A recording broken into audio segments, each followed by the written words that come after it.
was close to hitting the 100K milestone, which I really just did as of probably about 5 minutes ago. So very appreciative to hit 100K. That's not what this video is about. We're gonna do that video coming soon, probably the next video, but if not, it'll be coming soon. 100K review on the car. But this video, we're gonna talk about 5 things that I dislike about the car. It's very hard to find those 5 things, but there are some actual dislikes that I have with the car. So we're gonna get right into the video. Dislike number 1, and probably the most obvious, V6. Yes, I'm not going to sit up here and fake like the V6 is better than the V8, because it's 9 times out of 10 it's not, especially in the Mopar sense. Now, yes, I would prefer to have 8 cylinders. This car only has 6. It's not the end of the world, but it's not a hot take. V8s just sound better than V6s. Now, that's not to say there aren't any good sounding V6s out there, because there are. Mine doesn't sound that bad, but it's one of the reasons that my exhaust has been pretty much restricted. It's because it's a V6. I haven't opened up the exhaust because I don't want that loud raspy sound. You know, you open up these V6s, it's gonna start to get a little cringy. You feel me? I'm always about that deep, you know, low sound. You feel me? I can hit my gas, fly by a car, they won't even hear nothing. So I like that. I like that advantage. But would I prefer to have a V8? Yes. But you know, that's the only drawback. You know, having a V6 is the sound. But you can't make a V6 sound good. You gotta play with it. So that's dislike number 1, the V6. Dislike number 2 is the aftermarket parts. Now, anybody that got a V6 Mopar, you will agree with me. It is hard to find aftermarket parts for your car, specifically in the performance department. Because Chrysler or Mopar, they have the Hemi, a lot of people it really didn't make sense for people to invest in the Pentastar modifications, because they have the Hemi. You know, you only can squeeze so much power out of this Pentastar, and even then, it really doesn't make sense, because it's so heavy. When you got other V6s out there that are much, much lighter, much more agile, there's not really many people out there that want to throw any performance modifications on this car. So the aftermarket part is very, very limited. Anything that you want, 9 times out of 10, is probably going to have to be customized. You know, can't do headers that's cast to the block. You know, can't do LSD without a whole drivetrain swap. Well, for the all-wheel drive models, it was hard to find. I was trying to find some half-low cat and mid pipes. That was pretty much hard to find. So I had to do some like custom, but I got it worked out. There are some stuff out there, it's just really, really hard to find, you know. But yeah, number 2 would be aftermarket parts availability. Now, body-wise, it's not that bad, because it's the same body as a V8, so I can get those parts pretty easily. But it's just the performance parts is really, really hard to find. So that's number 2. My number 3 dislike about the car, and it's not that bad, but is this blind spots. Now, anybody that's drove in those American muscle car coupes, the Camaro, the Mustang, the Challenger, you know there is a gigantic blind spot with these pillars back here. I don't know if you can see it, but those pillars back there creates a pretty big blind spot. Now, I have the safety package on my car, so I come with blind spot warning sensors. So if I try to change lanes or anything like that, if somebody's in my blind spot or I'm backing up, if somebody's coming across, bloop, bloop, bloop, bloop, it'll warn me. The light pop up in my mirror, that somebody's there. So that helps a lot, but I'm pretty good with checking my blind spots. I always check my mirrors. It's of course a bad habit. I always check my surroundings. So, but that blind spot is there. Sometimes it's hard to see cars. They might sneak into it, but it's not that bad. But it is nevertheless a dislike. Yeah, that's number 3. Number 4. This one is kind of weird. Is the all-wheel drive. What? Bro, what are you talking about, man? Now, hear me out. It's not that I don't dislike the all-wheel drive. It's that you can't control it. If you drove in any of those pickups, you know, the Ram, Chevy, GMC, Ford, they have a little lever or a knob that allows you to control whether you're in 4x4, high, low, two-wheel drive. I wish that was available in my GT. My GT is part-time all-wheel drive. So it's basically a computer on its own. It detects when it needs an all-wheel drive.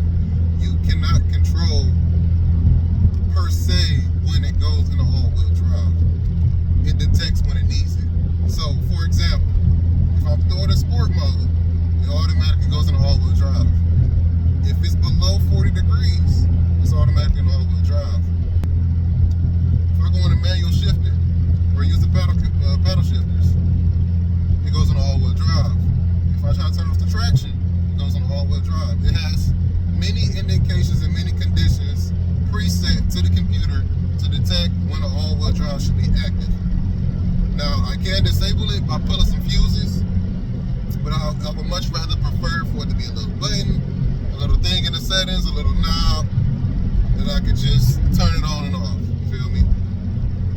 And also with the all-wheel drive, there's, you know, I don't have the option to do a limited slip differential. I don't really like that, but it's not the end of the world.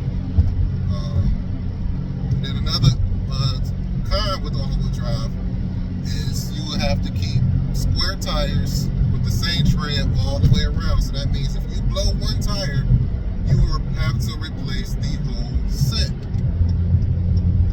It's not cheap. No, rear-wheel drive, they can just replace the rear, replace the front, and just keep it pushing. All-wheel drive, that tire or those wheels have to be the same all the way around. Now, I kind of figured out a cheat code for mine. I actually ran a stacker setup. There is some negligence in there, so you can get away with a little, you know, minor discrepancy. But for the most part, it has to be the same all the way around. You can do a stacker setup, but you gotta play with the tire profile, the width, the diameter. You gotta play with it to make sure it's within that discrepancy, within that minor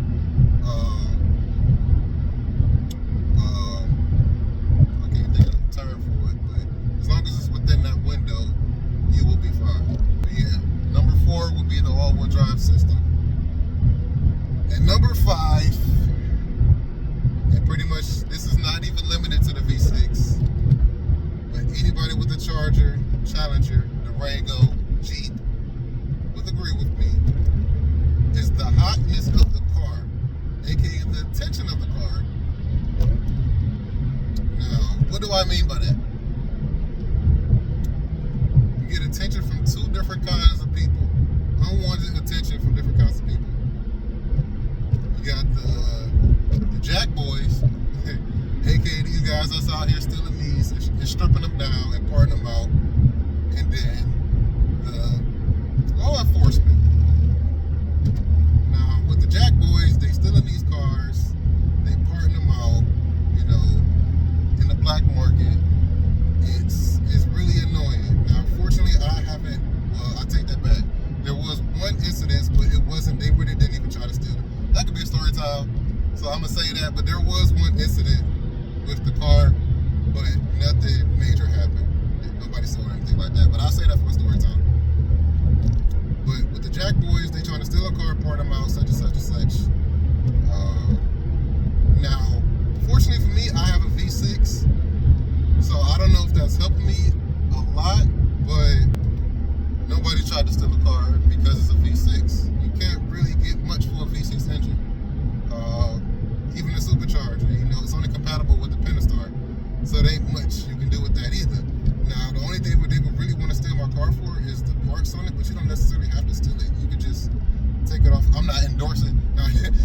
endorsing anybody to come steal shit off my car. Now, don't do that, please. But anything like, only thing you can really take off, the only thing you would want on this car is basically all external. My flares, they're stick-on, which is the same thing with the regular wide body. Those are clip-on. You can just pull them off. My wheels, but I do have wheel locks, so you'll have to drill through the wheel locks if you want to take the wheels off. The hood, but you have to actually break into the car to get the hood off. That's really about it. That's the only thing really worth stealing off the car is the hood, the flares, and the wheels. It is not really easy access for those, so I'm not really even worried about it. Always aware of my surroundings. I am a licensed carrier. I have the camera. I'm always aware of my surroundings.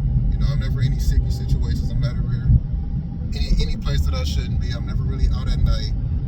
You know, I don't stop at the gas station at night. I don't be in any sneaky situations. Now, with the police force, they have a tendency to profile. They think anybody driving these cars, they ain't got a warrant or B is stolen, which is neither the case for me. My license is clean, my record is clean, my car is clean, everything is legit. I've been stopped several times for profiling situations. Those could be story times as well. I have the footage in the dash cam, so that might be a story time as well for y'all. But I have been profiled several times by the law enforcement with this car, which is really unfortunate. You know, I pretty much obey the rules for the most part. You know, I don't be out here just dogging on the streets, tearing up property. You know, I'm a pretty laid-back driver unless I'm, you know, I'm cruising with my peeps. So, very unfortunate to get profiled, but it happens. So, and when they see that dash cam, they get to acting right. They come correct when they see the dash cam and they see you not, they see you knowledgeable. I'm very knowledgeable about the law, about what I'm doing right, what I'm doing wrong, and that camera has saved me. You know, I have my license, everything out. Everything is already ready when it comes to the car, the light and everything. So that goes a long way with the law enforcement as well. So yeah, that's 5 things that I dislike about the car. Number 1 is the V6, 6 cylinders. Number 2 is the aftermarket parts availability. Number 3 is the blind spots. Number 4 is the all-wheel drive system. And number 5 would be the unwanted attention of the car. Let me know in the comments if you've encountered those problems, if you don't like those things as well. What you think about my list. Let me know if y'all messing with this angle, you know. I might still record from the dash cam, but if y'all prefer this angle, I ain't got no problem doing that with y'all. As y'all can see, this phone has not moved. It's literally on a tripod on the ground, and it has not failed or anything. So I'm low-key rocking. I just jinxed myself. Taking off, I guess it might tip over, but when I'm just going, it ain't moving. So, but if y'all rocking with this angle, let me know. I'm gonna keep doing this angle for y'all. Like, comment, share, subscribe to the channel if you new. And I'm gonna come back to y'all with another video. I'm gonna try to stay consistent. I'm trying to do weekly uploads, but if I'm not driving the car during the week, it's kind of hard because I go to work when it's dark, and I come back 9 times out of 10 when it's dark, so it's kind of hard to get footage for y'all. But I'm gonna try to keep these I'm gonna try to keep it weekly, even through the winter. I'm gonna try to have a weekly upload for y'all. So stay tuned. Hit that bell if you don't have your notifications on. Follow me on Instagram. If you're not on Instagram, I am on there daily. You know, and we'll see you guys in the next one. We almost at 300 subscribers. Let's keep us going. Let's keep growing. I appreciate each and every one of y'all for spending your time and your day with me. You know, that's one thing in the world we cannot get back is our time. So I appreciate you spending yours with me. I'll see you guys in the next one. Peace.